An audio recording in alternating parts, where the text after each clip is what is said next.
TV 24 news ವಾಹಿನಿಗೆ ಸ್ವಾಗತ.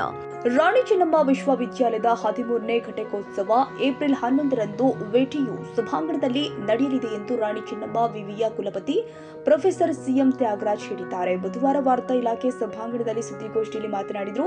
ವೇಟಿಯು ಘಟಿಕೋತ್ಸವಕ್ಕೆ ರಾಜ್ಯಪಾಲ ತಾವರ್ಚಂದ್ ಗೆಹ್ಲೋಟ್ ಆಗಮಿಸಲಿದ್ದಾರೆ. ಉನ್ನತ ಶಿಕ್ಷಣ ಸಚಿವ ಡಾಕ್ಟರ್ ಸುಧಾಕರ್ ಆಗಮಿಸಲಿದ್ದಾರೆ ಎಂದಿದ್ದಾರೆ. ಘಟಿಕೋತ್ಸವ ಪ್ರಧಾನ ಭಾಷಣವನ್ನ ಡಾಕ್ಟರ್ ಜಿಎನ್ ದೇವಿ ಮಾಡಲಿದ್ದಾರೆ ಎಂದರು. ಹೇಳಲಿಕ್ಕೆ ಸಂತೋಷ ಆಗ್ತದೆ.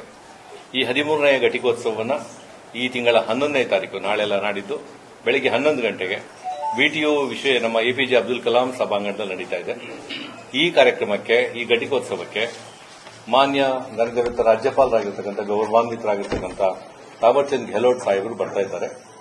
ಅವರ ಜೊತೆಗೆ ನಮ್ಮ ಕುಲಾಧಿಪತಿಗಳಾದ ಹಾಗೂ ಉನ್ನತ ಶಿಕ್ಷಣ ಸಚಿವರು ಆದ ಶ್ರೀ ಡಾಕ್ಟರ್ ಎಂಸಿ ಸುಧಾಕರ್ ಅವರು ಕೂಡ ಆಗಮಿಸ್ತಾ ಇದ್ದಾರೆ. ಇಬ್ಬರು ಮಹನೀಯರು ವಿಶೇಷ ವಿಮಾನದಲ್ಲಿ ಬೆಳಗ್ಗೆ 10 ಗಂಟೆಗೆ ಸಾಂಬ್ರಾ ವಿಮಾನ ನಿಲ್ದಾಣಕ್ಕೆ ಆಗಮಿಸಿ 10ವರೆಗೆ ಘಟಿಕೋತ್ಸವ ಸ್ಥಳಕ್ಕೆ ಬಂದು 10:45ಕ್ಕೆ ನಮ್ಮ ಪ್ರೊಸೆಷನ್ ಆರಂಭ ಆಗ್ತಾ ಇದೆ. 10:45ರಿಂದ 12:30ವರೆಗೆ ನಮ್ಮ ಒಟ್ಟಾರೆ ಕಾರ್ಯಕ್ರಮಗಳಿರ್ತದೆ. 11 ಗಂಟೆಗೆ ಸರಿಯಾಗಿ ಘಟಿಕೋತ್ಸವ ಆರಂಭ ಆಗ್ತದೆ.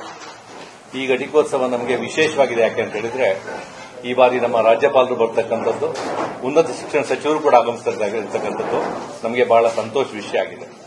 ಈ ಘಟಿಕೋತ್ಸವದಲ್ಲಿ ಪ್ರಧಾನ ಭಾಷಣವನ್ನ ಪ್ರೊಫೆಸರ್ ಜಿಎನ್ ದೇವಿ ಇವರು ಪದ್ಮಶ್ರೀಯಿಂದ ಪುರಸ್ಕೃತರಾದವರು. 93 ಕೃತಿಗಳನ್ನು ಲೋಕಾರ್ಪಣೆ ಮಾಡಿರ್ತಕ್ಕಂಥವರು. ಪ್ರಪಂಚದ 26 ದೇಶಗಳಲ್ಲಿ ತಮ್ಮ ಜ್ಞಾನ ಭಂಡಾರದಿಂದ ಅವರು ಜನಪ್ರಿಯರಾಗಿರ್ತಕ್ಕಂಥವರು. ಅದರಲ್ಲಿಯೂ ಕೂಡ ಕೆಳ ಸ್ತರದ ಸಮಾಜಗಳ ಬಗ್ಗೆ, ಬುಡಕಟ್ಟು ಸಮಾಜಗಳ ಬಗ್ಗೆ, ನಾಗರಿಕತೆಗಳ ಬಗ್ಗೆ, ಸಮಾಜಗಳ ಬಗ್ಗೆ ಕನ್ನಡಿಗರ ಮೆಚ್ಚಿನ ನಿಮ್ಮ ಟಿವಿ 24 ಕನ್ನಡ ನ್ಯೂಸ್ ವಾಹಿನಿ ಇದೀಗ ಟಿವಿಯಲ್ಲಿ ಲಭ್ಯ.